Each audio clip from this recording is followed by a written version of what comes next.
Hello everyone, and welcome back to another session of Tips from the Trenches. Recently somebody reached out to me to ask for some strategies to give formal caregivers on how to respond to people living with dementia who are exhibiting undesirable behaviours. The caregivers found themselves constantly having to say, no, stop it, don't do that, to the person with dementia, and this method was proving not to be very successful. On the contrary, usually their no response would actually be more of a trigger for the person. So before we look at some strategies, let's get into some of the basics that are so important here. First of all, dementia, as we know, can cause people to act in different and unpredictable ways. Absolutely, this can be very challenging and frustrating and even upsetting for the caregivers.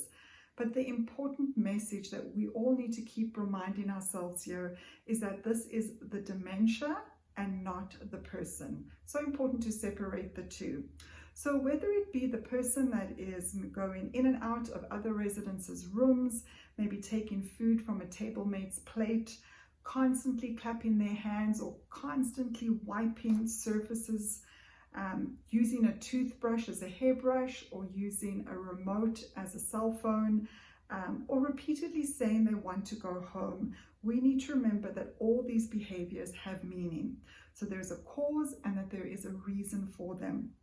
So let's look at misidentifying the toothbrush and the TV remote. So even if the eyes of the person with dementia are good, they've got good eyesight, their vision may still be affected by the damage in the different parts of the brain from the dementia.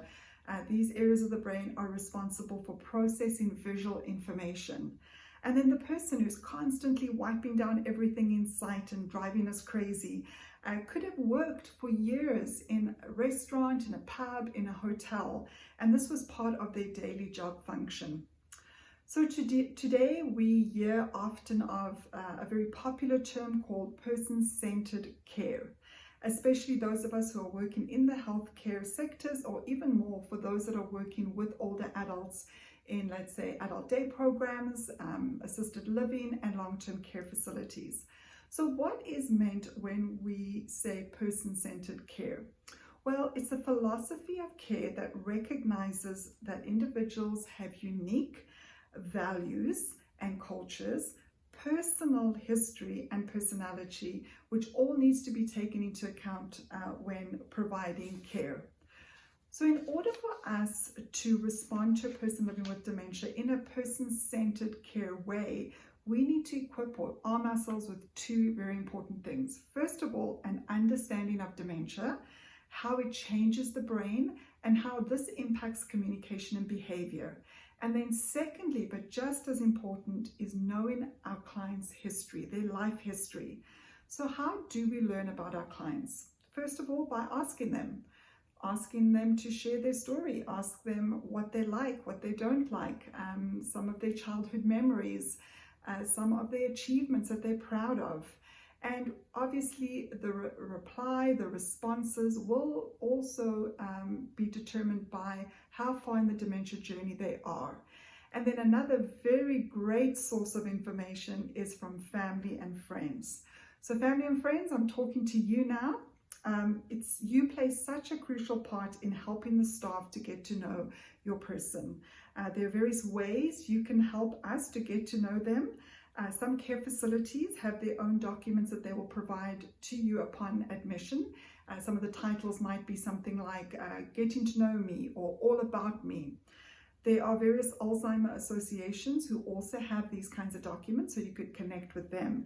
And I'm going to provide some links to resources below this video in the comments section, so please take a look at that.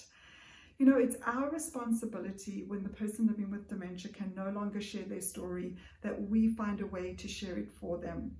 So when you find out that the person living with dementia that you're caring for was a foster mother of newborn babies for 30 years, receiving awards and recognition for her work, or that you have a resident that worked at the bottom of the ocean off the coast of Brazil for 4 years for an oil company, but he couldn't even swim a stroke.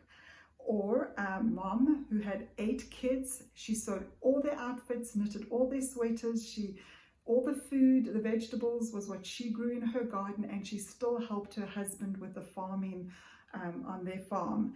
Or another resident who was a retired RN and comes from a long line of nurses and doctors that have worked in developing countries and helped the poor.